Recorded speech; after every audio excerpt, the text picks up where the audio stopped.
Y'all have been absolutely a delight. This is my first time teaching this course. I like to stay on the food as a medicine part, but the sponsor of the class wanted us to go more into history and the science and the art of food.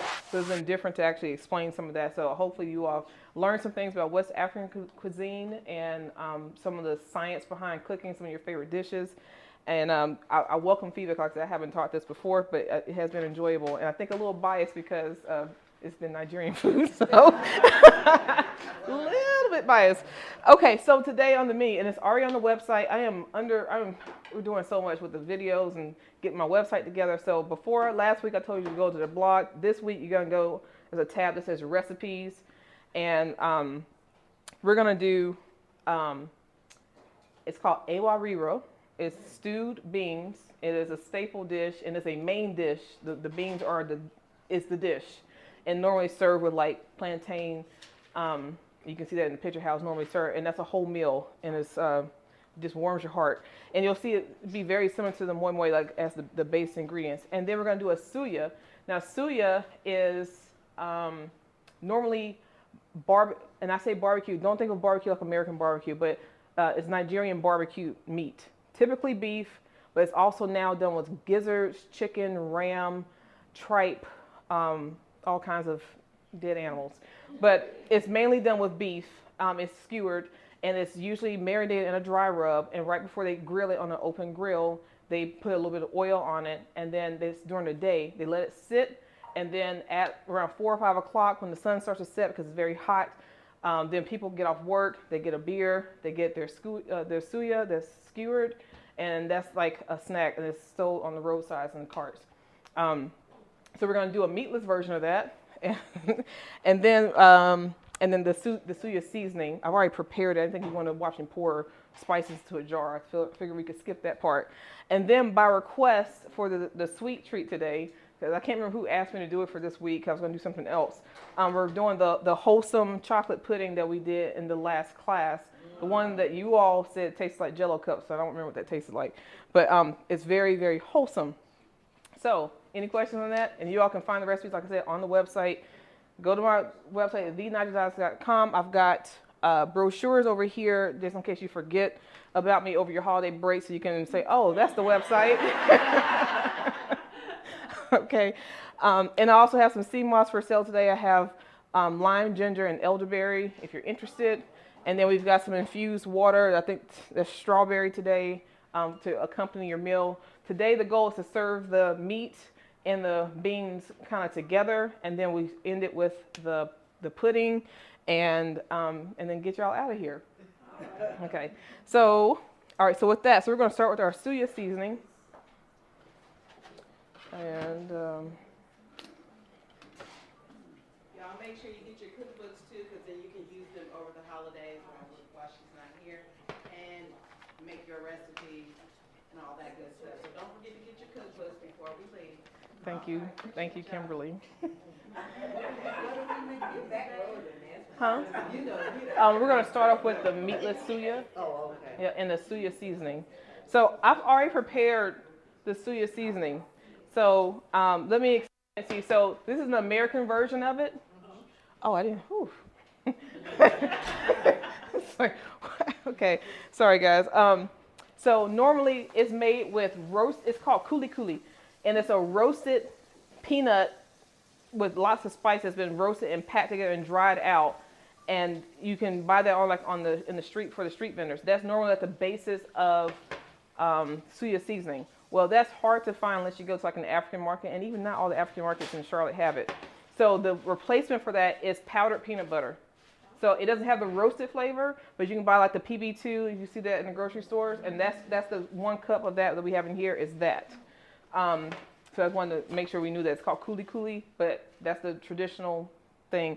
We have ginger, ground ginger in here, onion powder, garlic powder, chili powder, and I put chili powder in this recipe because I know y'all don't like it hot. It normally would be like a 1/2 cup of like cayenne equivalent, and I know y'all can't handle that. So we did chili powder. Okay. I done started putting a lot of cayenne in my food. I'm trying to bring it up. Yes, bring it up. I love that, Coretta. Okay, so we did chili powder, so it's not spicy. We did freshly grated nutmeg, and so we have a different nutmeg than here. It's called calabash nutmeg. And again, unless you go to an African market, you're not going to see it. So it's a different flavor. We have different peppers. Our black peppers are totally different. It's a different flavor. It's called a Negro pepper. That's what the colonization named it that. But yeah, it's different. So it's a different thing. So if you go to Nigeria and like, hey, it doesn't taste exactly the same, it's because it's different. Okay, we're using American equivalents. Okay, so we have regular American nutmeg. We have a little bit of turmeric and a little bit of salt and a little bit of cloves, regular cloves. And so then you just mix that up in a jar. And what I like to do, I like to just put it in one of my NutriBullets just to make it nice and fine. You don't have to. You can just put it in a jar and shake it up. But I just put all that in here, and I didn't think we needed to spend 15 minutes me, measuring out and pouring stuff in a jar. So that is that. Let me make sure I hit all my points because I tend to forget stuff. Yep. And so sometimes this is also called yaji. Okay, so it's interchangeable. So this originated suya itself, the barbecue meat, originated in northern Nigeria, and I've explained to you before. If you think of Nigeria, because colonization is the one that created the countries. Okay, they just based on whatever they want. So northern Nigeria is pretty much Islamic. Southern Nigeria is pretty much Christian. So the northern part, you had more nomads, and they were just known for traveling around with cattle, and they came up with this suya recipe that now has permeated throughout West Africa, and it's really popular, most popular in Nigeria, particularly in Lagos, which is the southwestern part of the country, and in Cameroon. It's very common there. So that's that. So I'm going to talk about our meat substitute today, and I already kind of gotten ahead of myself, just so I won't have to wait, but I want you all to see this. So we're using jackfruit. Everybody heard of jackfruit? Yes. Okay, if you can see on the camera, on this picture in the can, it's what an okay. That picture behind it is what a jackfruit looks like. It's huge. It's like at least 10 pounds. They're usually like this big and it's prickly. Come on this side. Is it right? Y'all can see it? Yes. Okay. Now, jackfruit, also called jack tree. It's one of the fruits that's actually, most fruit is not very high in protein. We've talked about the protein thing. But for fruit, this is actually high in protein. Like this has 3 grams of protein, that's quite high for a fruit. It's in the vegan world, it's typically used as a substitute for pulled pork. And I am going to show you the texture of it. I'm going to show you the texture of it. Well, actually, let me just open this can and show it to you before it's cooked. Question? I was going to say, you got another substitute. Last time we had the class with the palm thing, you did it for crab meat. Oh, hearts of palm. Yeah. Yep. I'm so glad you tell these great substitutes. Now, this was, let me just say, the vegan world caught on. This has already they've been doing this for a long time. Not necessarily as a meat substitute, but that's how it was used because the jackfruit, before you put it in a brine, it is sweet. And it smells like, depending on which stage, it either smells like rotten onions or it smells like cotton candy. Like seriously, it's really, yes. Let me wash my hands again. Yeah, it just depends on where it is in the ripening process.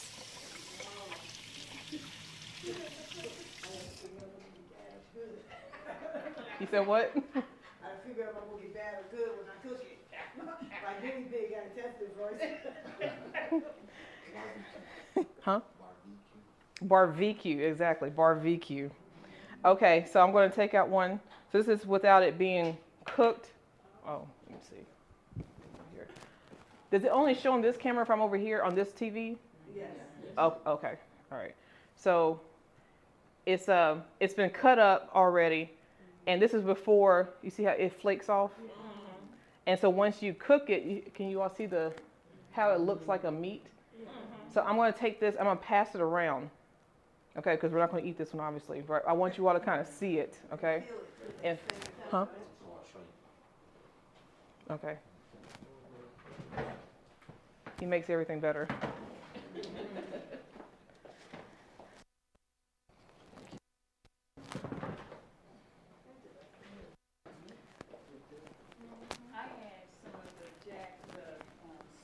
jackfruit for the first time in South Africa, no, Jamaica this year, and I was a it was like So good. Of pineapple, Yeah. peach. Oh my goodness. It's like fine. I was really shocked because I'm used to buying that and I'm pull them, you know.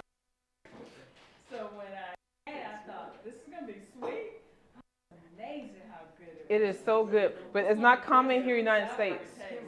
It's a very tropical tasting fruit when you have it. Actually, when you buy it in a grocery store fresh, it's amazing. But because of the emergence of veganism in the United States, it's mostly sold in brine to get rid of that sweet flavor because it's polar opposite. It's like you said, like it's like pineapple, cherries, and mango all mixed. It's amazing when it's ripe. Make sure it's ripe. Yeah. Compare food sells it, I believe. Oh, really? Yeah, I think they have fresh. The Asian markets always have it, and then seasonally, Harris Teeter and Publix have it. Now, when you buy it fresh, how would you recognize what would be a ripe one? Any fruit, when it is ripe, you should be able to smell it. Okay. If you don't smell it, it's not ripe. And you sit at home and let it get ripe, right? Mm-hmm. Now, what do they take a good knife and take the skin off? You need they usually, Like a machete. It's just a machete. Or a really heavy duty cleaver. So you could eat that as a fruit. It is a fruit. I mean, well, okay. What you talking about? Yeah. When you buy the actual jackfruit? Yeah, absolutely. Absolutely. It's meant as a fruit, and it's delectable. It's yellow. It's delectable. But for the purposes of today, and this actually can be eaten raw. It is a fruit. So if you're like a raw vegan, you can take this and shred. It shreds just like a pulled chicken or a pulled pork, and you can marinate it, and you don't have to apply any heat to it whatsoever. But for the purpose of today, with this being our meat substitute, we're going to boil this to get rid of the briny flavor, so that all we can taste is the suya marinade. Now I've already taken a few cans, and if you can see how this kind of, let's see. It takes on the flavor of whatever you put in it. Can y'all see that? Yeah. It does. Am I in the right spot? So I just boiled it, and then I put the suya marinade on top of it. And you want to be kind of gentle with it because it's soft now. You see how it breaks apart. Now what I would do if this was like more traditional, I would skewer this and put whatever you like to put on your shish kebabs. You do the same thing, but since we don't have enough to go around, we're going to just lay this out on a parchment lined baking sheet, and we're going to bake it, and it'll be ready to go. And that's really it. So you can choose to skip the boiling of this, but just know that briny aftertaste will be there. So just to avoid that, and I'm going to go ahead and show you because it's very simple. So I use this pot. I brought my own thing because this thing likes to do its own thing. So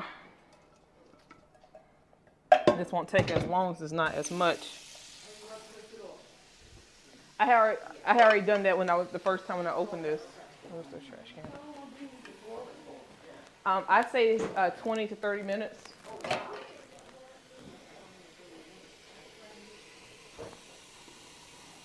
And you can boil it in plain water, or you can throw in a bay leaf or some red onion as well, just for background flavor. But it's really just to remove the brininess. It's really the only reason why I do this. So you can, again, choose to skip it. So we're gonna. So what?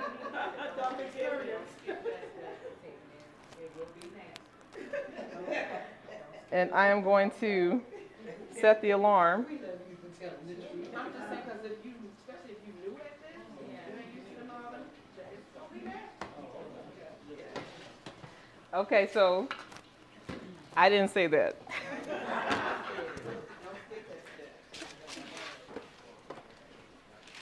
Okay.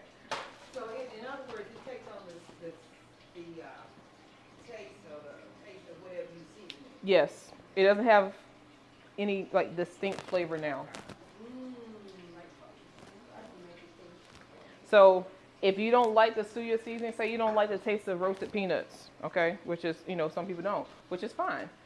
season it how you want to. So if you like your chicken wings, whatever, lemon pepper or whatever you do that. Because it flakes. I mean, you see how it falls apart? I might have boiled it a little too long. Huh? You can make, you make chicken wings from jackfruit. That's one of the. Okay, well then maybe you have to wing me out of there. I see a chicken, I'm ready to chop his head off.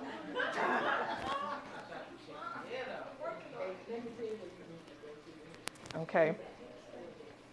And so with this suya seasoning, all I did was just put the suya seasoning on there and crushed up 1 bouillon cube, just so there is a little bit of salt. That's almost like your soil curls. In so many ways, you boil it, squeeze the juice out of it, and then do what you want to do, season it the way you want to season it. That's your taste. From that perspective, yes. The thing about the soy curls, even though it's just one ingredient, it's still processed in one way. This is straight fruit, so it's more wholesome. Even though those are pretty daggone wholesome, but because it's only one ingredient, but it has to go through a process to get there. Whereas this is just fruit. Well, see, I took the soil curls to take the chicken out of it. And the soil curls is working for the chicken dishes I make. It works for beef as well. Like if you do like a beef and broccoli. Yeah, I've done that with the noodles. I did the Chinese steak and rice I did with it. My husband is a great guinea pig for all my. We got two. We got one. I got. Yes. Like, try this. You think it's too hot? You think they're gonna think it's too hot? Okay, so we have one tray. Now,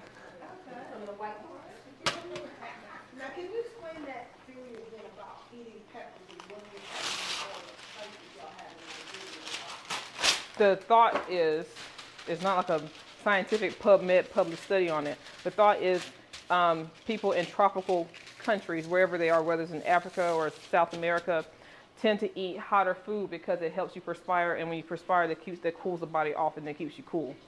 So, which makes sense because they're native to those parts. The peppers are native to there. So if you eat what's local to you, it's to fight the diseases that are common to that area in that season, and to any kind of problems you might have is intended for that. So if you get too hot, you need to cool off, you need to sweat. So eating peppers, eating hot food helps you do that. And then when you grow up eating it, it's not that hot. It really isn't that spicy. Huh? Say it again. We need to sweat every day. You need to poop every day. You need to sweat every day. You need to move every day.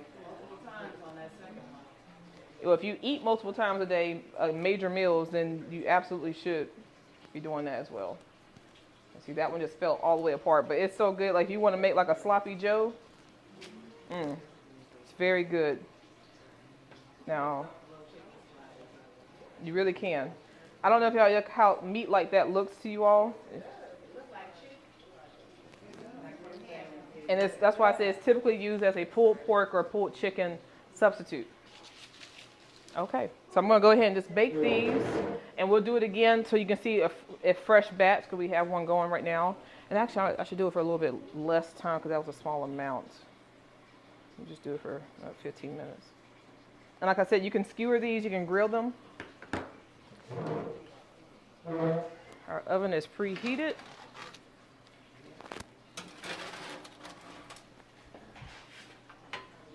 And then in 15 minutes, those will be done. And you can flip halfway through if you wish. Okay, so that's already for 15 minutes. Okay, I'll use this for something else. All right, one down. So we're gonna move on to the stewed beans, my favorite.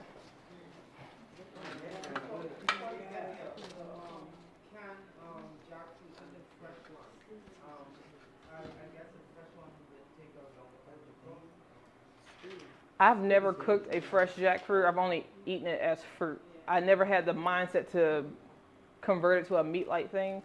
So I don't know. I would say no because it's already soft.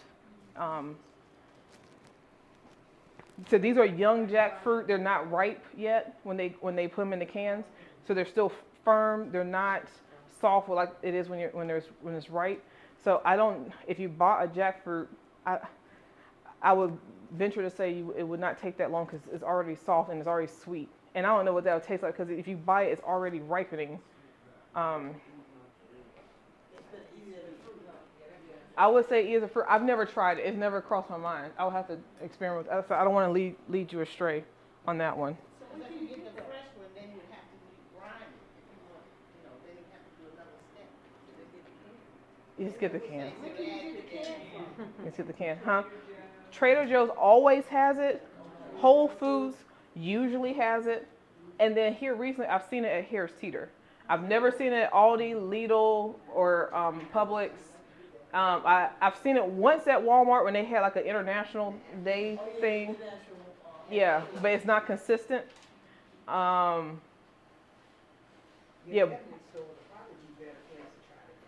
Where? Now, Asian markets are going to always have it. They'll have the fresh and the can. No, okay. And then you think about prepared food now, because it caters to everybody. And you will find anything and everything in prepared food. That's very true.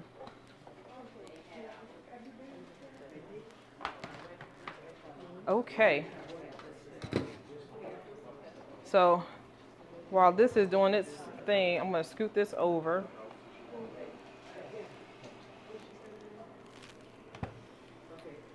All right. So this should look very familiar to the moi moi recipe because the base is almost the same.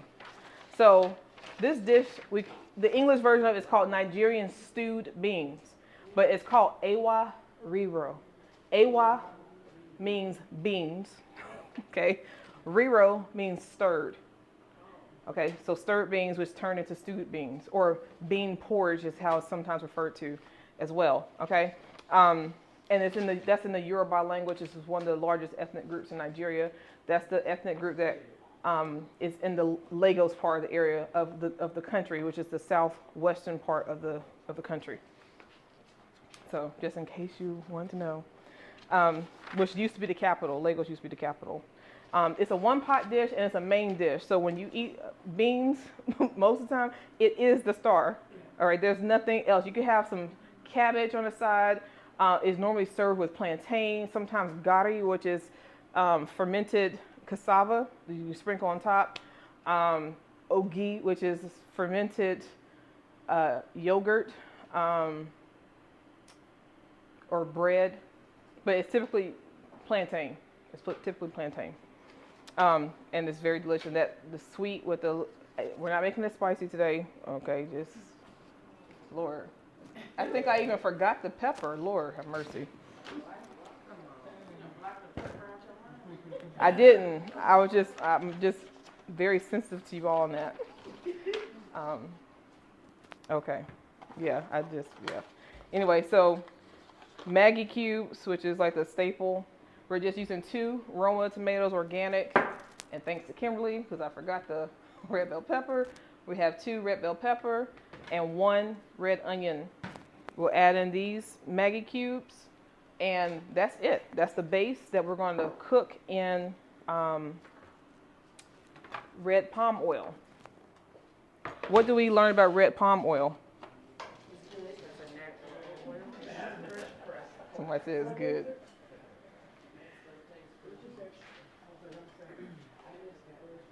What else? What is it? What are its nutritional properties? Huh? Not omega-3s, but what antioxidant or antioxidants make it up? I forgot to do this. It's really, really high in what vitamin/antioxidant? E, vitamin E. Yes, it's very high in vitamin E and vitamin what? A. Yes. It's one of the highest sources on the planet, actually, of vitamin A.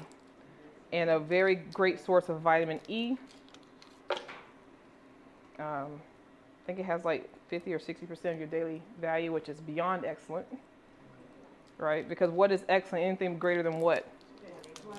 Okay, so y'all retain that. That's really good. So those are like bouillon cubes?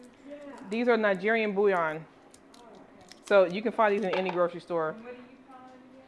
They call them Maggie is the brand name, but any like West African, if you watch any West African, they just say Maggie, and it's like you should know because it's Maggie. Maggie, Maggie.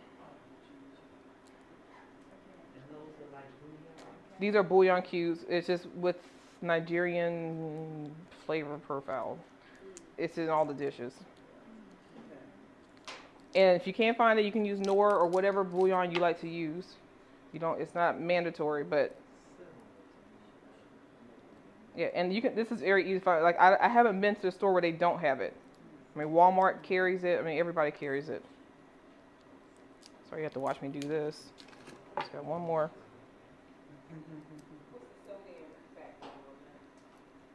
I don't remember. I didn't bring the bag for me. But it does have salt in it, but it's not the first ingredient. That part I do know. But I don't remember the percentage. That's why we don't add salt in this, because this has a little bit of salt in it. All right, and then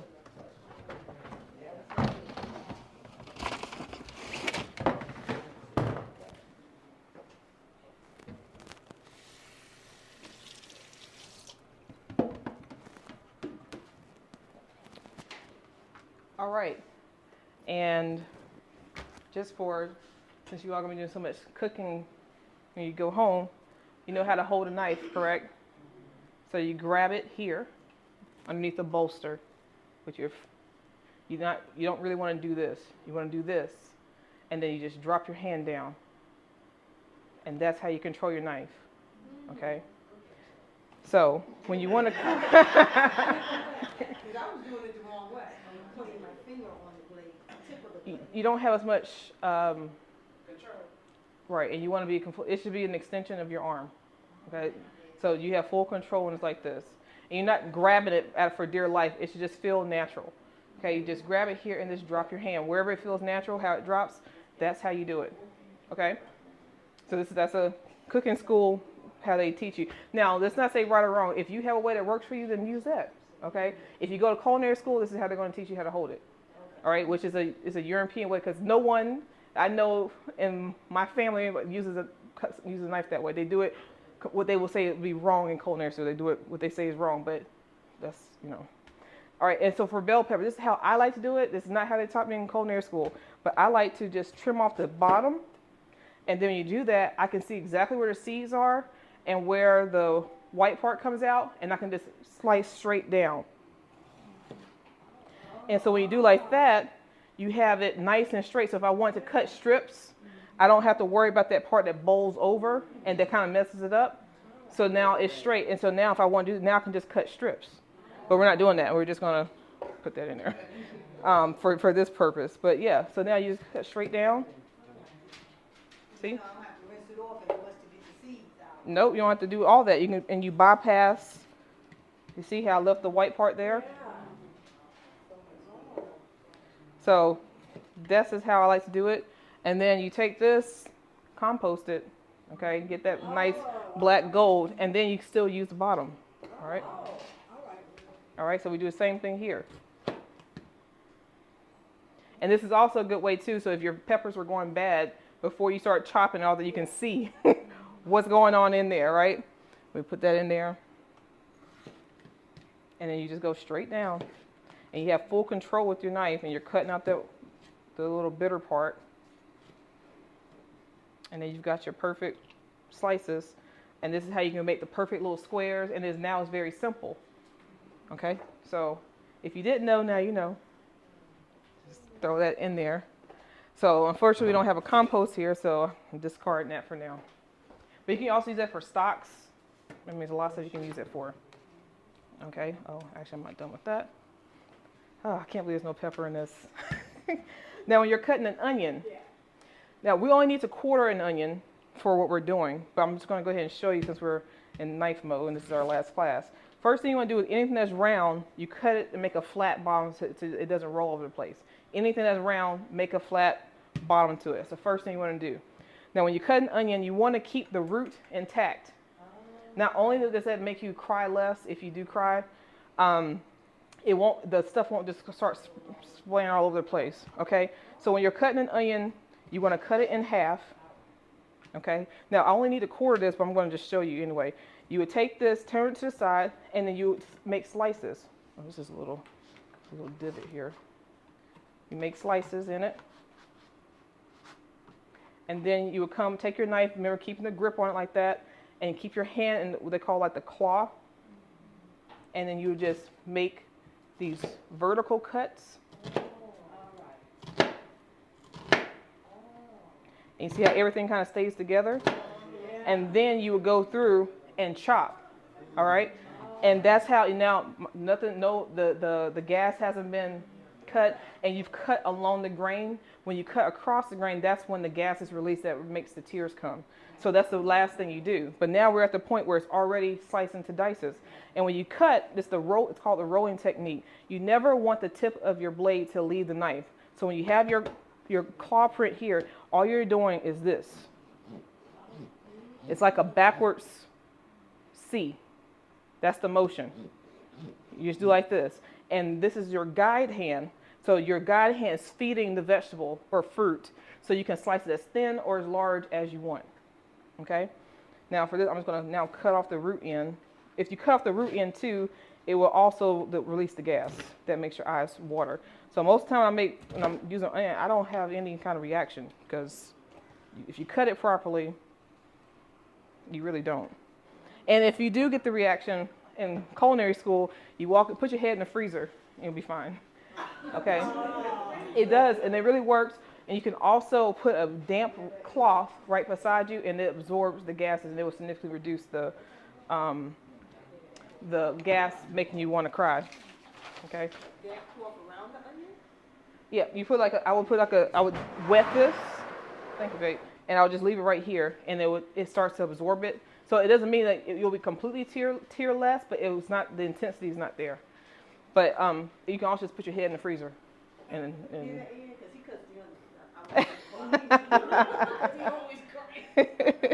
that's the main thing. Once you cut across the membrane, the gas, it's reaction. It's like, that's its reaction. That's what it's doing. It's like, oh my God, you're cutting me, right?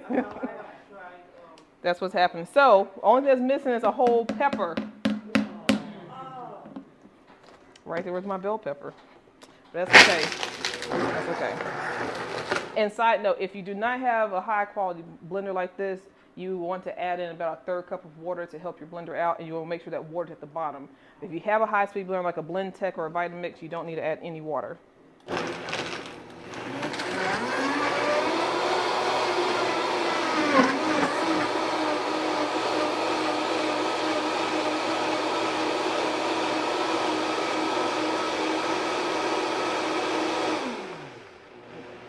That's it. And that's because the vegetables we're using are so full of water, you don't need to add it. But if you have a little raggedy little Oster blender, please give it some help, okay? All right, give it some help, give it some water. All right. Use a food processor instead? I want to say yes, if you have a powerful one. For this, we just want to make sure we don't have like chunks, and unless you're cool with it being chunky. Okay. Let me see how we're looking here. Okay.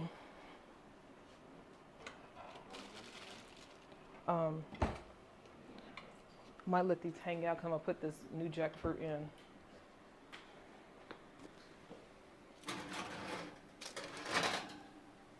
Now we could flip it halfway, but I wasn't going for browning. If you want it to be browner to make it look like meat, you can do that. But that's never my goal, huh? Oh, to make it look more like meat, you can do that. Okay, so what I'm going to do, I'm going to put the new jackfruit that's done. Oops, I'm going to need that. We're about to eat very soon, y'all. Actually, I might just let y'all go ahead and have this, because Y'all starting to doze off on me again. Need y'all to wake up. Meat what? Where are my tongs? Chicken looking things. Okay.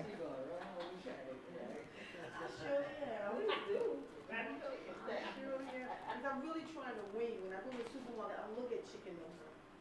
I just go right past it. Yvonne, you. Oil curls help me. Leave that. Chicken feelings. Don't go for it anymore. I really want to stop because I love chicken. I need a new detox. I need to detox my body. Do you have something to detox all of this detoxing so I can stop craving for these things? Yeah, your body's telling you need a detox. If you're craving stuff, Yes. that's your body saying you need a detox. So I need to figure out what's a good detox. We can talk offline because it's not going to be the same for everybody. It's a little hot.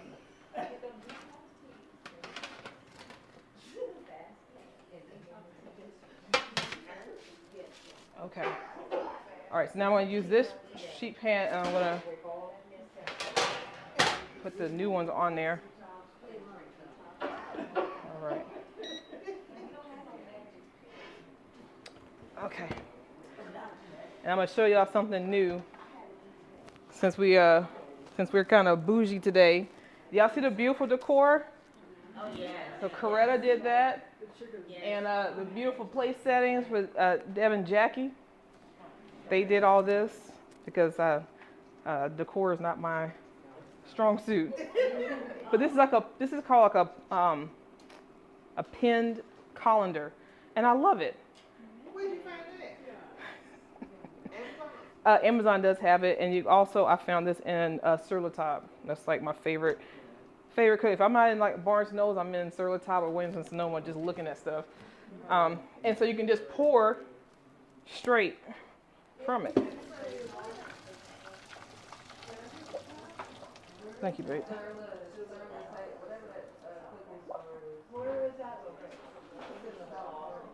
one in Burkdale. This one in Burkdale. Next to Whole Foods. Williams-Sonoma's in South Park, and Sur La Table is inside of South Park Mall, and Williams-Sonoma is outside of South Park. Service top.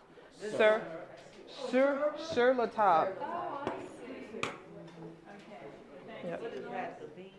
Oh, this is a can of Jack Fred I did in front of you all. So, where's my... Yeah, I wanted you all, because I did that ahead of time, so I wanted you all to see. It's very easy. Can you all see me over here? Yeah. Okay. All right. Take this off. But yeah, it was only like $10, but I've already used it a lot. Okay, so we just take the jackfruit and put it in the same bowl, and we're going to add the seasonings to it.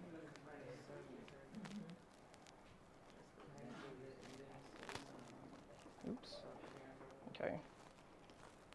I was kind of picking up recklessly.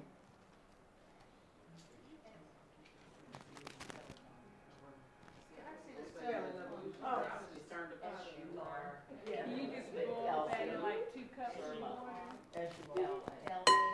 Yeah. Okay. So, thank you. I just take the seasoning and cover it in that.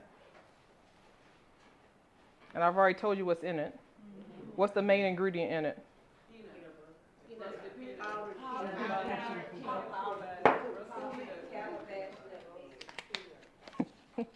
Roasted peanuts, but the American version has what?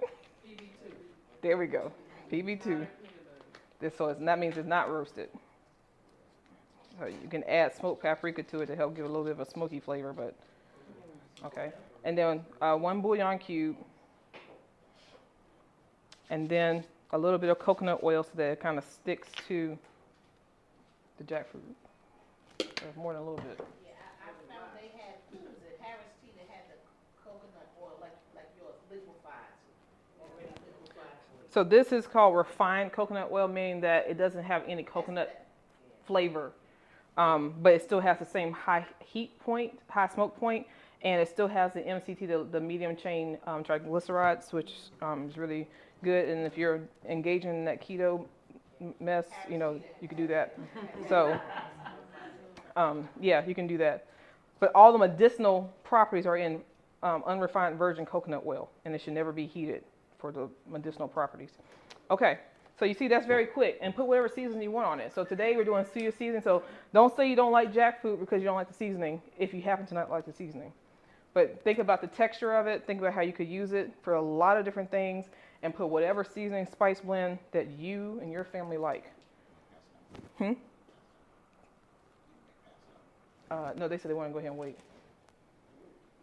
Okay. Because today's class is going to move rather quickly because our dishes are very, very, very simple. So it's something that you can maybe even add to your holiday table. Because I know those beans will be on ours. All right, and the ones that I already broke, I'm just going to leave them in here and eat those like that. Okay. So now we're going to, where's that? Oh, okay. I think I'll be used to this kitchen by now. Okay, so we are going to put these in here for 15 minutes. Okay. I'll set the alarm. All right, so that was easy, right? Y'all can do that? Yeah. Okay. Okay, so now this has been on. I think that's a little too hot. So we're going to put in our palm oil. Yeah. Anybody following along with the recipe? No? Okay. Supposed to be about 1/3 of a cup.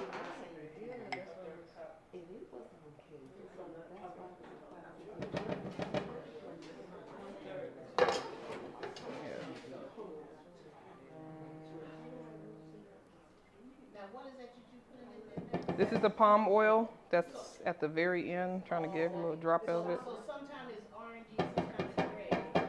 Yeah, so this one is from Ecuador and that one's from Nigeria. Oh, okay. Yeah, I saw it, because I wasn't too sure is that what you use. Mm-hmm. That can cook on hot. That can cook on hot. No, it's a medium heat oil. Medium, not high. Yep, and I'll put a dash of this in there.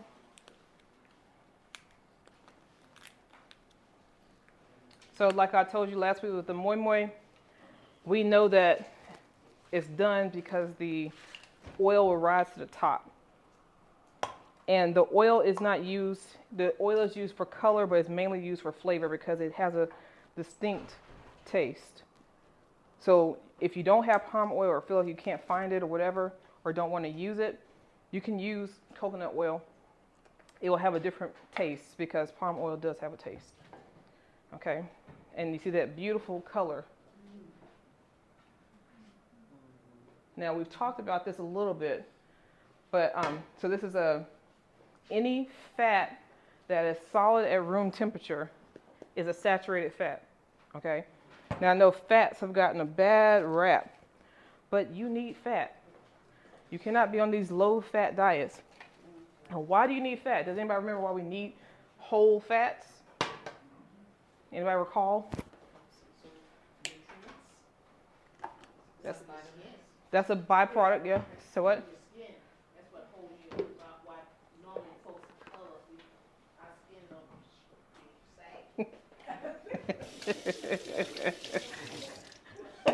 I never heard that before. No. So our bodies produce cholesterol, right? Like I said, you don't have to eat another species to get cholesterol from other species when we make it in abundance ourselves in the body. But for your body to produce cholesterol, which from cholesterol almost all of your hormones are produced, you have to have saturated fat. Okay? So if you don't have enough the good fat, not deep fried stuff that's already been trans fatted and all that stuff, okay? Whole fat. If you don't have your hormonal balance gets off.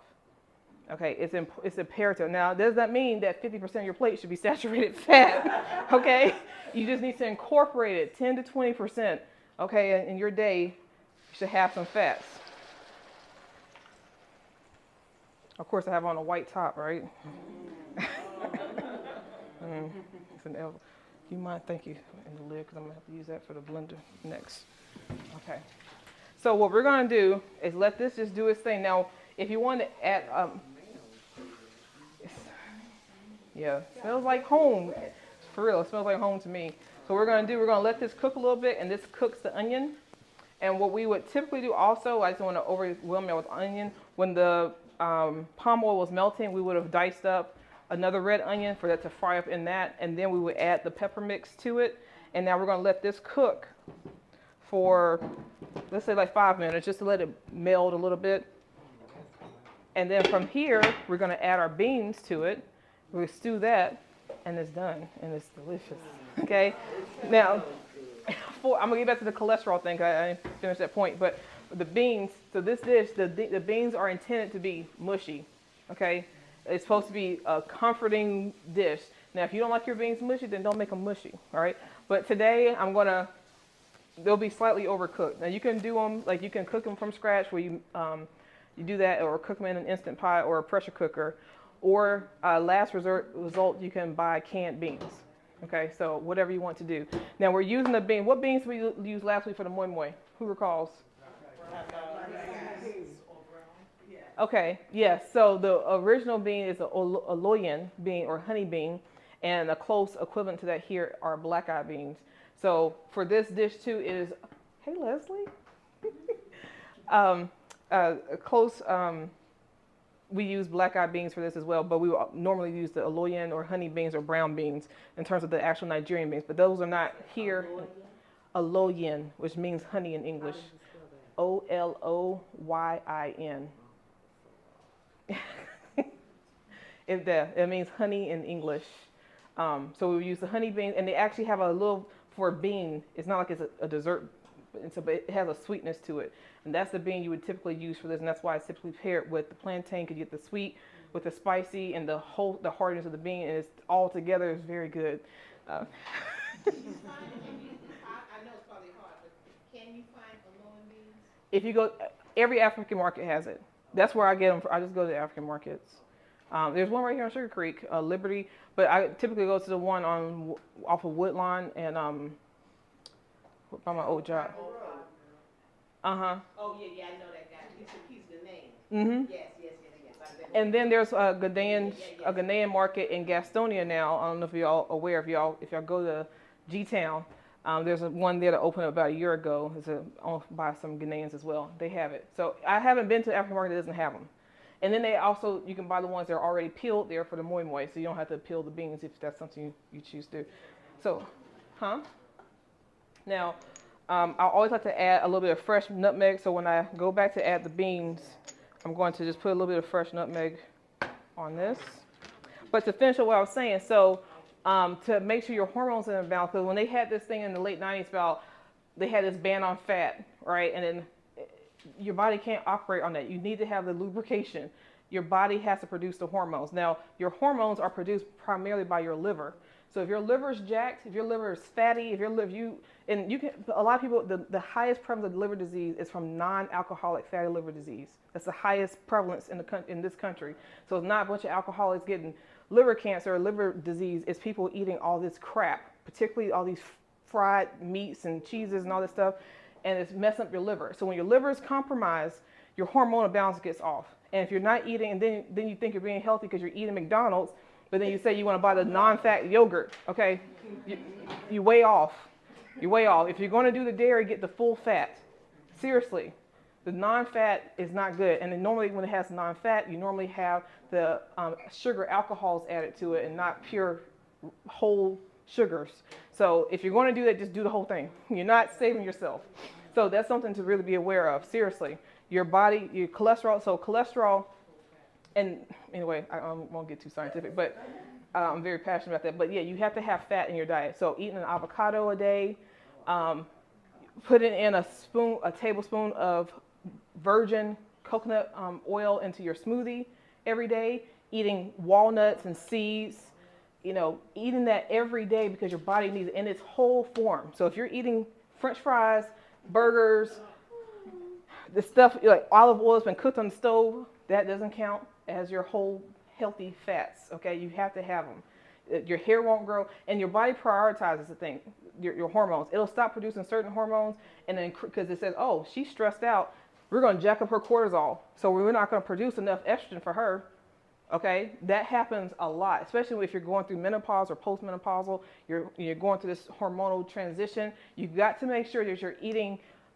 You got to eat properly. You got to make sure you have a balance of things. It has to be whole, healthy foods, and eat as much, at least one raw meal a day. You need the enzymes. Your body, your gut needs those enzymes to help you fight. And don't eat all day. After 7 o'clock at night, stop eating, okay? You're eating too much. You're eating yourself to death. Your body has to break, because when you eat, so your body can only do one thing at a time. So if you decide to have a late night snack at 10 o'clock at night, guess what? When you go to bed, your body, instead of detoxifying and getting rid of potential cancer cells and stuff, it has to say, nope, can't do that. We got to digest the food in her belly or his belly. And that's what it will do. You have to have at least 14 hours of not eating before your body starts. It's a whole thing. We can talk about the whole cycle, but I said that's not what this class is for, unfortunately. But that's where my heart is. So I want you all to know this information. Your body needs at least 14 hours before it can start to do the things like getting rid of, if you have excess cholesterol, if you have excess hormones, like a lot of women have excess estrogen, okay? Or if you're a man, you're not producing enough testosterone when these things start to naturally decline as you get older. If you're eating all day, your body is not going to be able to do what it needs to do, because it's trying to take care of all the junk you put into it all day and all the crappy air we're all breathing. It's not going to do it. That's why it's so important what you put into your mouth. It really is so important. So help your body out. Stop eating late and early. And the first thing you do when you get up should not be all this water, something alkalizing, fruit. Okay, do not get up and eat your leftovers from last night. Okay, it's called break fast. Breaking your fast when you wake up in the morning. Okay, be gentle. If you're going to eat your crap, eat it at the peak of the day. Eat it at high noon. And then for dinner, you really should be having a salad, okay? So here are our beans. They've been pre-cooked. And it's going to stew in that. And for me, the longer the better. And so when it's like halfway through stewing, you go through the back of your spoon, you push some of them down and it makes it really thick, okay? It's really good, y'all. I don't know how I'm going to enjoy it without the pepper in it. I don't know if I can survive. Look, I don't know if I'm going to take that home. Hopefully, it won't be any leftovers. Well, you can always add the peppers, correct? I'm making another batch anyway at the house because we went through it. I just made them. I like mine with rice and cornbread.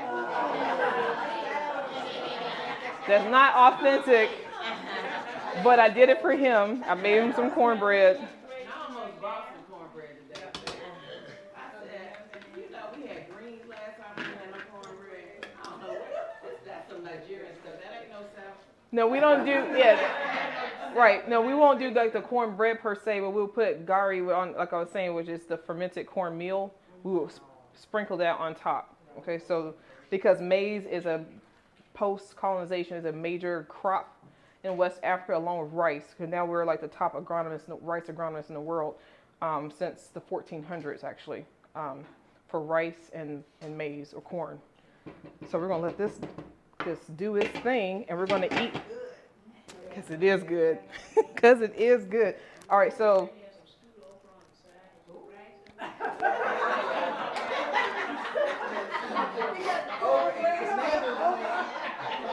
But the plantains, we set it off. Yeah. Plantains, we set it off. Yeah. It's very good.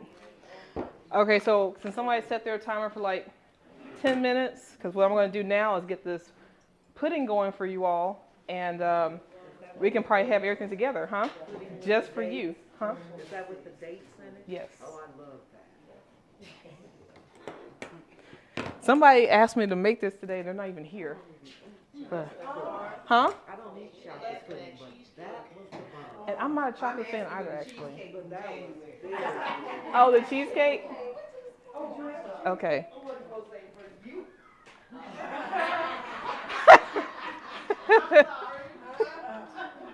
What's that?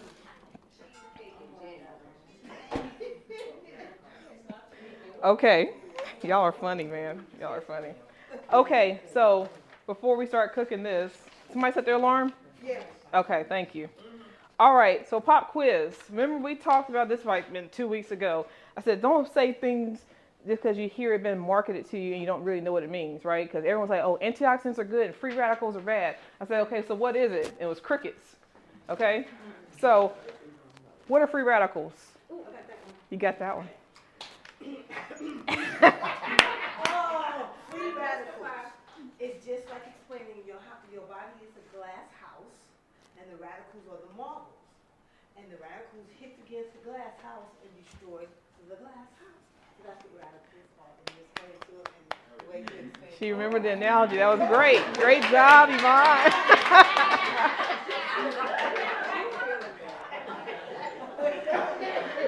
So that was beautiful. She got the analogy nailed down. So to translate that into more of a scientific definition, free radicals are unstable molecules that damage your DNA and trigger inflammation. Okay? So when you eat something that's full of antioxidants, it caps that so that your DNA isn't damaged and you don't have this inflammation response in your body.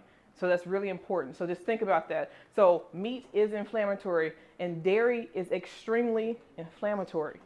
Okay, that's why, especially if you're sick, because they like to call it cold and flu season, and that's crap, but I'm not even going to go there. That's a whole, yeah, that's a whole situation right there.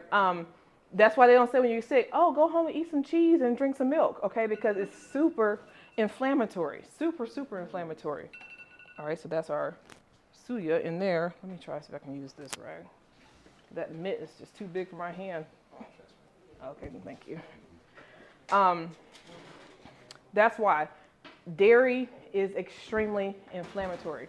And just remind you, dairy is breast milk, okay? You are not a baby cow. You are not a baby goat that's intended for her children, that she was forcefully impregnated. Her milk has been stolen to feed you all when you don't need it, okay? Well, then use some oat milk or something, okay? You don't need it. Your body doesn't need it. And 73% of African Americans are lactose intolerant. Most people in the world are lactose intolerant. The highest percentage of lactose intolerance is in Asian communities. They're 90-something% lactose intolerant, followed by Hispanics, followed by blacks. And blacks only got lessened because of so much mixing that was happening. And followed by Europeans had 33% lactose intolerant. It's only a small group of Northern Europeans that have a gene where the lactase switch when they're around 2 years old. When you're born, you drink your mother's milk, and you can break down the lactase enzyme, and that switches off around age 2 when you're supposed to stop breastfeeding. Well, in the Northern European population, that switch never turns off, and so they can drink milk, any species milk with no problem, and they can break it down. They don't get bubble guts. They don't get all the stuff that happens when you try to eat a whole plate of macaroni and cheese and drink a milkshake and all that kind of stuff, right? That stuff that happens to you that you just accept it. It's not normal. It's bad for your digestion, and it's causing inflammation. Now, I'm not saying this as a vegan. I'm saying this strictly as a health practitioner. It is not healthy for you. It is inflammatory. And then you drink, in this country, all the milks are pasteurized, okay? Meaning that's been heated. So any remote nutrition has been heated and killed, okay? And then we have a limit of how much pus is allowed. I think this country is 750,000 milliliters per, I can't remember per what, but pus and blood are in milk. It's not, is it in milk? No, it is 100% in milk, and there's a limit. So if it exceeds that, then it has to be taken off the shelf. It cannot pass. So pus and blood are in them because they have them to these metal udders. They're pumping them all day. It's bleeding. They have all kinds of infections, okay? And it gets into the milk. It gets into the milk. And then here you go. But then because of that happens, they have to heat it because they will kill you otherwise. They can't give milk to a pig. It will die. Literally, it will die. So they have to go heat it through this pasteurization. Pasteurization is a hygiene process because it's filthy. Remember, they're standing in their own feces and urine. So they're peeing and pooping on themselves. They're being force-fed like this. The blood's getting into it. They're given tons of antibiotics because of the conditions they're in. This is for most factory farming in the United States. And then they have to clean it up by pasteurizing it so it can be sellable to you. for something you do not need. And then this whole jab about, yeah, Leslie? I just am curious, what do the Maasai people who drink the, Yes. take the blood from the neck and then Yes. mix it with the milk, but then I'm assuming because their cows are better fed, they're natural, they're not dealing with all the stuff. The Maasai people, that's like one of the only, no, the African continent is not a dairy continent with the exception of them. They were the cattle grazers from way back. Okay, they did it to supplement because they were traveling, and if there was drought or anything like that, they would sometimes take the milk to fatten up a baby or themselves. They would take the blood out if they were sick to give them an iron boost. It was used medicinally. They weren't just slaughtering cows or just, it wasn't like today. It's not today's operation. And that's in their, they don't have the lactase turn off, that specific group of people, like when they've been tested. But everybody else on the continent that wasn't doing that can't process it, but they specifically can. They specifically can. Let me turn this down some more. What was I saying? So just think about that, okay? You don't need it. And then saying that you need milk for calcium, you get that calcium has kale has way more calcium than milk. Okay, tofu has way more calcium than milk. You don't. That's a farce. And then when they say you need it for strong bones, it actually causes acidosis, especially typically in Asian and white women. It makes their bones brittle as they age. That's a whole other conversation. You don't need it. And human milk has the least amount of protein. Rat milk has more protein in its mother's milk than human milk. So it's not even a protein source. So it's just that milk is made to grow a 800 to 1,200 pound cow. That's why you see when we switched from this, when they stopped feeding on the breast and switched to formula, the babies are huge. The babies are huge and they get fat really, really quickly. For example, my nephew, I had to take off school this semester to move in with my sister because my sister-in-law broke her leg and she couldn't do anything with the babies. My sister's also a foster parent. So we have my nephew who's now 2 years old, who was being breastfed, and he's a slim guy, unlike his counterparts who were bottle formula fed, who are what you're used to seeing. And then we have the foster baby where you're not allowed to give them breast milk. You have to give them formula. My nephew, who is 2 years old, is just 24 pounds. My other nephew, who is 3 months old, is 14 pounds. At 3 months. My biological nephew is 2 years old, is 24 pounds. Okay? We're not meant for that. And then you wonder why. So then they normalize colic and jaundice and all stuff in the babies. It's not normal. Okay? It's inflammatory. When you create excess mucus, and when you have dairy, I know I'm going to tangent, I'm sorry, I'm going to get off. When you have dairy, this is especially when you're sick, it creates excess mucus in the body, which promotes further disease, and all the coughing and the hacking, all the stuff you're doing, that is why it's so inflammatory. It is bad. So even if you keep meat in your life, make it organic and grass-fed and all that, and wild caught. But the dairy needs to go, especially everybody here who looks like me. It's not for us. Yes, ma'am. Your beans. Thank you. 10 minutes. 10 minutes. Let's see how mushy it is.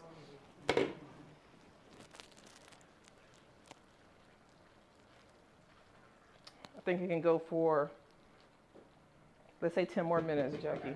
Thank you. So the lactose milk need to go too? Let me tell you, yes. So these lactose milks and stuff that they have are highly, highly processed. Now, regular milk's already processed. Okay, now they're going through it again to take out, they're extracting it. Come on now. This is Dr. Frankenstein stuff they're doing. It's not natural.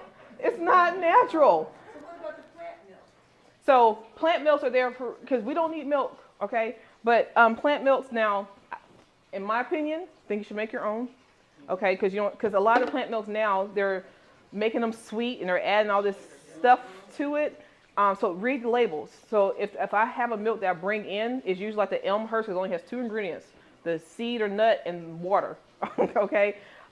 You have a blender at home, you can make your own. It's 1 part, what about it? There are great, actually, now I'm not an ice cream fan, my husband is. I just don't like cold stuff like that. You know, I'm African. I like it warm. But I don't really like the cold stuff. I mean, I'll take a. So there's a great place in Matthews called Artisan Gelato, all vegan. All right, they don't post it everywhere, but it is phenomenal. All right. And making your own ice cream is very, very simple. Or making your own sorbet. Make sorbet. Okay? You can just take frozen fruit and some date paste or some agave or maple and make your own. I don't, but I will add it. Sometimes I don't think about stuff because if I don't eat it, I don't think about it, but I'll do it just for you. I think about you every week and I say, I gotta have something sweet. Ben & Jerry's has a non-dairy. Now, they're not all non-dairy ice creams are not created equal. There are some that are not good. Okay? So, yes. I found it good, like you said, ice cream substitute, and it wasn't on YouTube. She took, you freeze your bananas. Yes. And that's the base. And then, then you can add your fruit to it or whatever. And like you say, you put it in your blender. So that's called nice cream. Now, I am very allergic to bananas, but that's a very common ice cream replacement is very ripe frozen bananas. It's called nice cream. Everyone says it's delicious. I've never been able to taste it. Huh? I love it. You love it? Okay, well. Two things though. I don't always use very ripe bananas because the more ripe they are, the more they taste like bananas. So it depends. If you want to change it to make it a different flavor, I don't always use very ripe. Okay. Well, you've heard it. I really can't speak to that. And that's not something I can test out for you all, but I can test out other ones. So I've already made a batch. That's why you see this. I've already made a batch of sweet potatoes. Did I answer all the questions? I think I just. Oh, we can keep. Okay. So this is the Wholesome ice cream. Oh, that's what I'm saying. Okay. So it's only 4 ingredients in this pudding. Now, I'm not even a chocolate fan, but I have to say I do like this. I'm not a chocolate fan, but I have to do stuff for people. So sweet potatoes are extremely high in antioxidants. And in case you didn't know, you can eat sweet potatoes raw. Okay? You can make sweet potato noodles.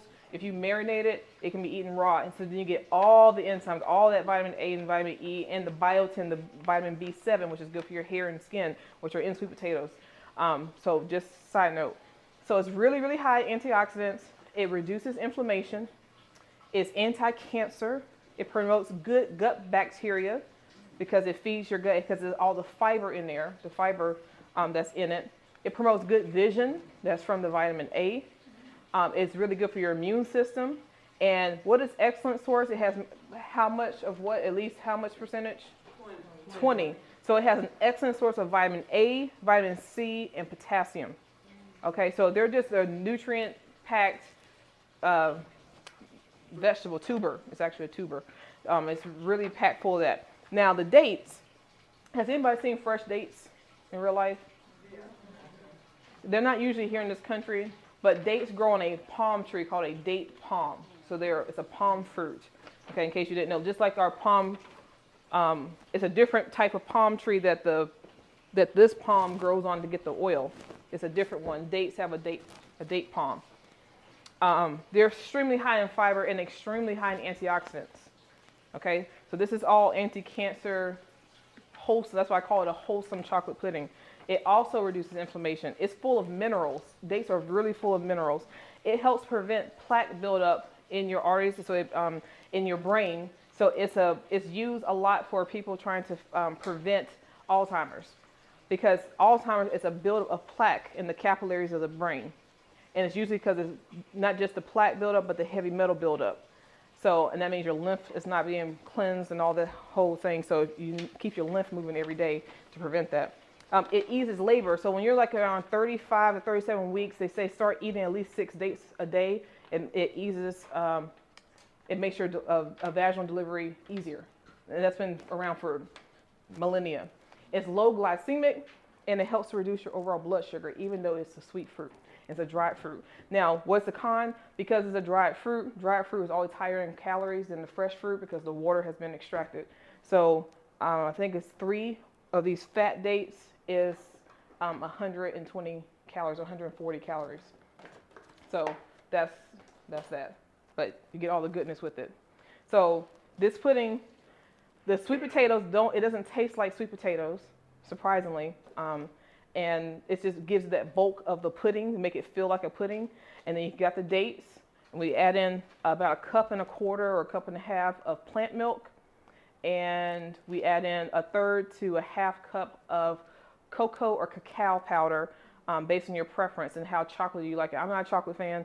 And then if you keep it kind of on the raw side, cacao is better because cacao is raw chocolate powder, and it still retains more of the minerals and nutrients. It has higher iron in it and magnesium than cocoa powder, which has been cooked, it's been roasted. But it doesn't have as an intense, strong, intensely chocolate flavor. So if you love chocolate, cacao all the way. It's more of that bitter, dark chocolate feel. So when you roast sweet potatoes, all of the sugars become caramelized, and that's what you see out here. That's the sugars of it, and this is why it makes it sweet for a pudding. And so all I did was just this morning, I just threw this in the oven on, I think it was 425 for about 45 minutes. And when I smelled them, I took them out, and that was it. So we only need about 2 cups of, the recipe will call for 2 cups of cooked sweet potato. But if you have a little more, a little less, you can make the adjustment. So I'm not gonna, I think this is like a full cup. And I'm gonna go ahead and use the 3rd one, so I'll just add a little bit more of everything else to balance out the extra sweet potato. And unless your dates are really hard, you do not have to have a fancy blender. If your dates are super hard, soak your dates in some hot water for like 15 minutes, and just bring them back, or 10 minutes, bring them back to life, and you can use a regular blender or a NutriBullet. You need to de-seed them too, right? Always. I'm gonna do that for you all right now in front of you, because I normally do that ahead of time. Okay, so we got our sweet potatoes. And so if you're doing your weekly meal preps, right, you just throw in a couple of extra potatoes for your meal prep. They say, okay, this will be my healthy treat for the week. Because potatoes, they last a long time in your refrigerator, and it's a kind of a set and forget. Once you put it in the oven, okay, you just handle your business. All right, so we have that, and so we have these organic dates. We're going to use a cup of dates. Now, if you don't like things as sweet, you can go to a 1/2 cup of dates, and if you like things ridiculously sweet, then go to maybe 1.5 cups. All right, and I just remove the seed and the top, because these seeds will jack up your blender. I'm speaking from experience.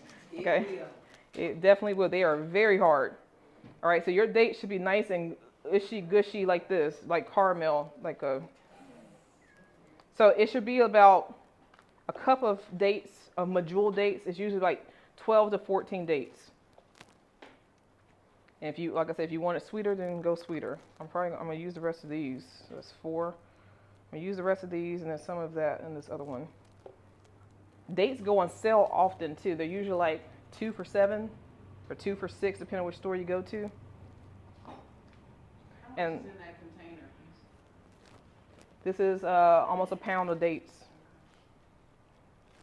It's almost a pound. Costco sells a big box of medjool dates for like 10 something. I don't know. Oh, really? Okay, good. Are they organic? Yes, yes.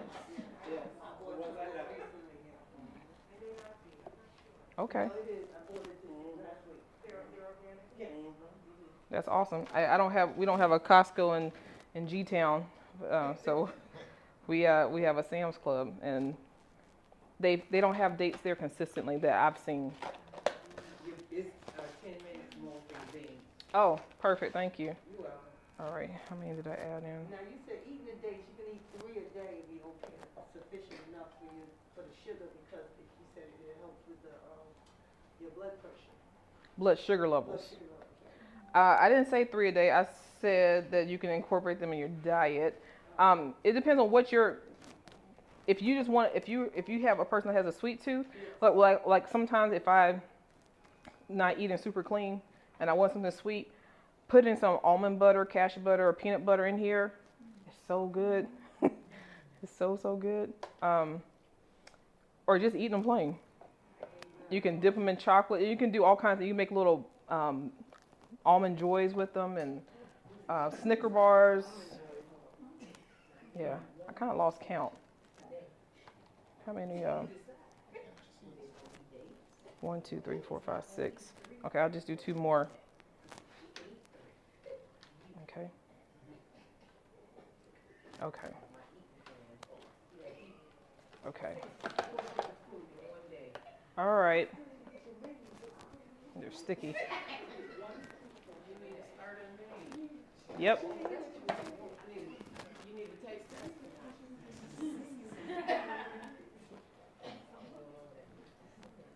Okay. They're not as mushy as I would like, but we're gonna let those hang out until this is done. All right, so thank you for that reminder, Kimberly. So we are almost there. So if you're a person that needs it super, super sweet, if you want to put like a tablespoon or 2 of agave in there, then do it. Okay. No, you don't need it, but it's better than going out and getting a Snicker bar or eating a whole pint of Haagen-Dazs. Okay. So.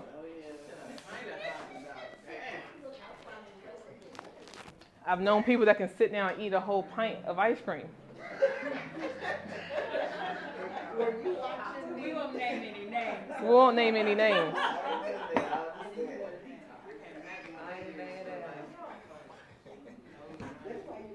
Okay.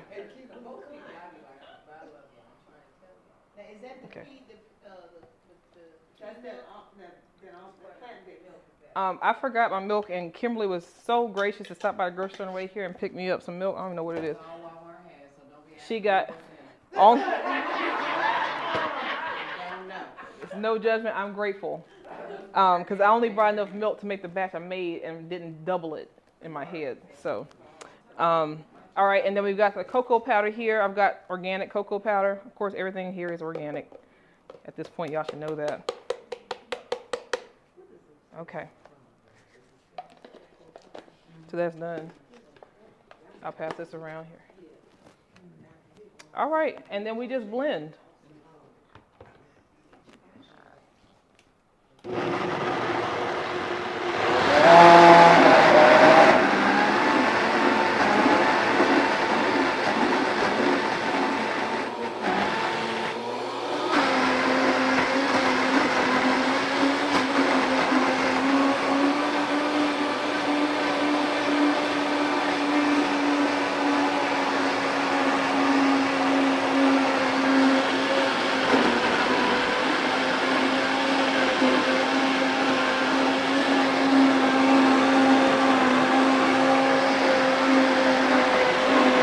The longer it goes, the creamier it gets. If you like yours chunky, that's fine.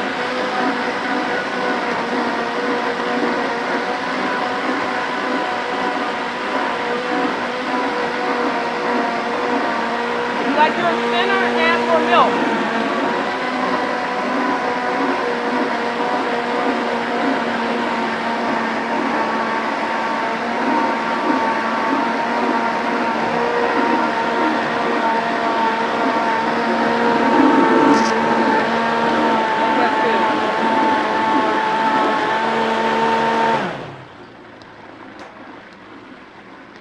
Worked hard today. Good job, baby. Good job. Good job. Okay.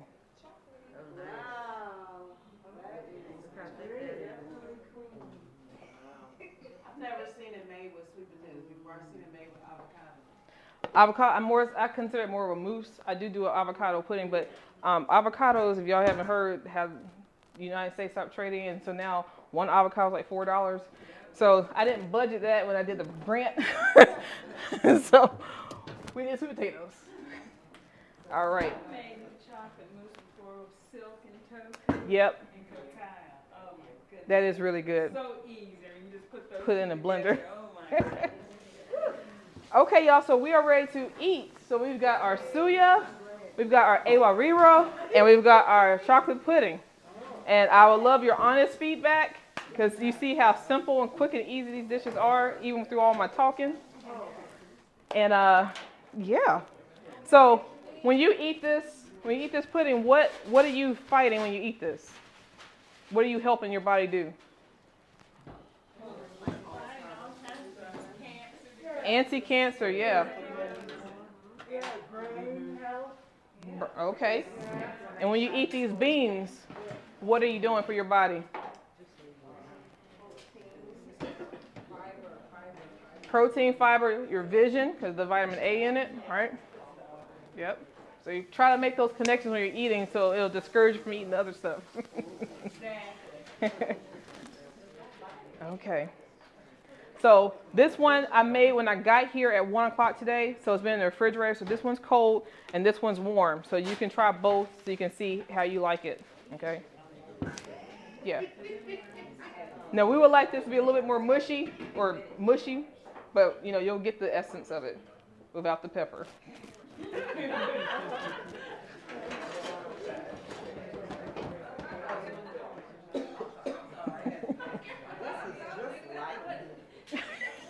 It's crazy how it flakes like meat and everything.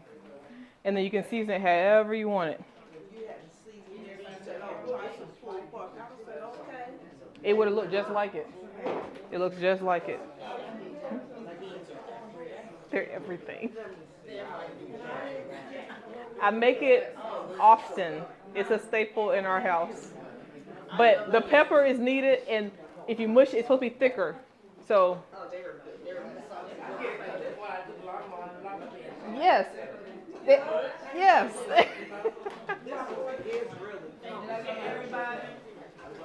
Yes. Oh, Deborah, you are amazing.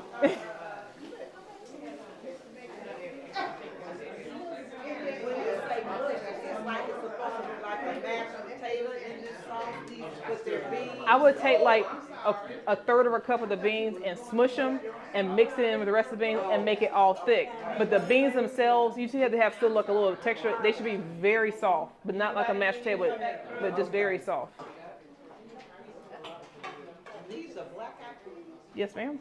I love black eyed peas. Instead of hopping John, you can do this. Anybody need me to come back through?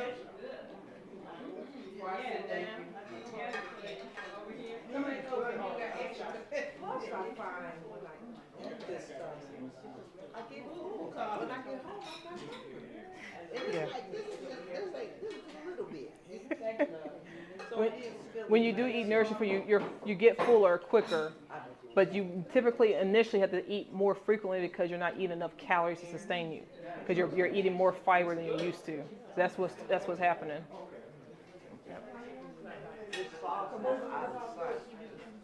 That sauce is everything. That's the basis. So you can put it back right here. I'm just gonna turn it off. Oh, so there's nothing left over. Okay.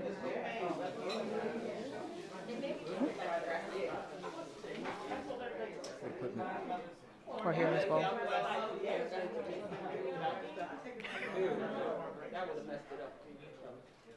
You said what now?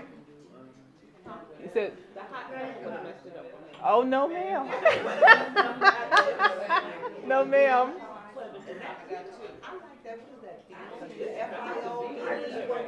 Fonio. Fonio, yep. Make that my breakfast. That's a great breakfast. And you'll be very full. Yep. No, these aren't peeled. The one we did last week, you're supposed to peel them. These are not peeled. Yeah. Did we get a picture? No, we did not. She stayed in the picture. What we need is the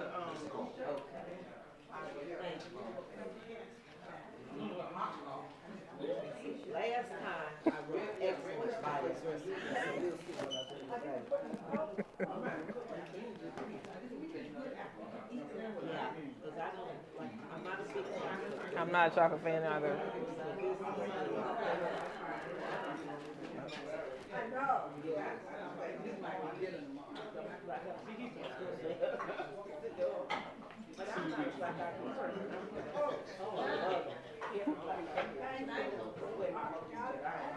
Yeah, all the beans are. Yeah, I know that one. I would make that harder and then have a good Which one? Don't boil it as long. I boiled it too long the first time, so that's why it's super soft. Boil it like 20 minutes instead of 30, and it'll be tougher. Yeah. Which one? Oh, okay. The beans are a true staple. Now, literally, if you see the picture on the website of the dish, it's a big bowl of beans surrounded by plantain. That's your meal. Okay, that is the meal. It is. It's my childhood. That's my childhood. How do you pick out a plantain again? I know you want it like you want the darker, the better, right? Yes, right. It should be. It's like the cousin to a banana. It's a cousin to a banana. It's a different species. Oh, okay. Yeah, but you don't want the green ones and you don't want the all yellow ones. It needs to have lots of black spots on it. But you can buy it like that, right? And then just let it sit. You can buy it at any stage and let it ripen, but they even at Compare Foods and some of the other ethnic places, you can buy them already right. Even Food Lion sells them right. Okay. But you can go home that day and cook them instead of having to wait. Okay. Yeah.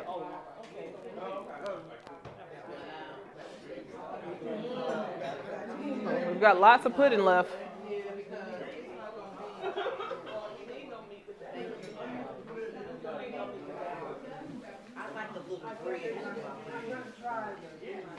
That's him.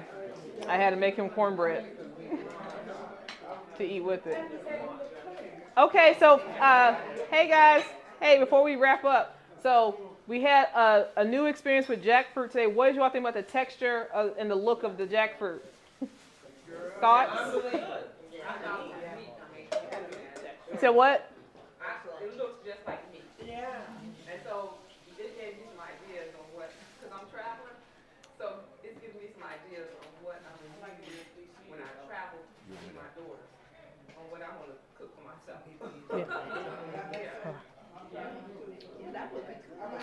You can marinate it. I mean, I'm telling you, that sloppy Joe or like a pulled chicken or pulled pork sandwich is amazing. Whether you do it cooked or raw, it's really, really good. Sometimes I think of vegan and meat alternative. It has, I found myself being intimidated to use it because I've heard of jackfruit and see people use it, but I've never used it myself. And so just by you just seeing it today, I was like, oh my gosh, that's what it looks like. So I can see myself cooking this and marinate just like tofu. And it's really cheap. Yeah. It's like $1.50 a can.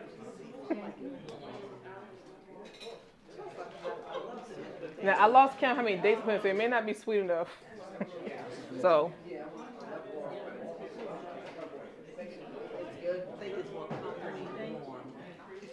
I prefer it warm. We're on the same page. I like it warm too, but I know a lot of people eat the cold pudding cups, so did both ways.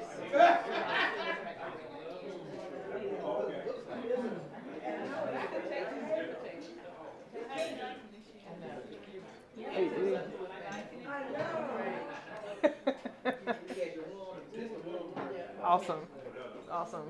Okay, so jackfruit overall, y'all like the texture. Okay. What about beans? Nigerian beans? Even without the pepper? Huh? Scotch bonnet or habanero? Yep. No. Scotch bonnet is hotter. Okay, so I'll do the habanero. I'll work my way. You work your way up, yep. And then what do y'all think? Hey, can y'all still hear me? Can y'all still hear me? We're almost done. We have like 5 more minutes. Okay, so I'm just trying to do a finale because this is our last class of 2022. And I'm really grateful for everyone being here and being open to trying new things. You don't have to love everything, but the fact that you're here and you're trying it, it's a big deal. I hope that you've learned something. I hope that you'll at least make a couple of the recipes.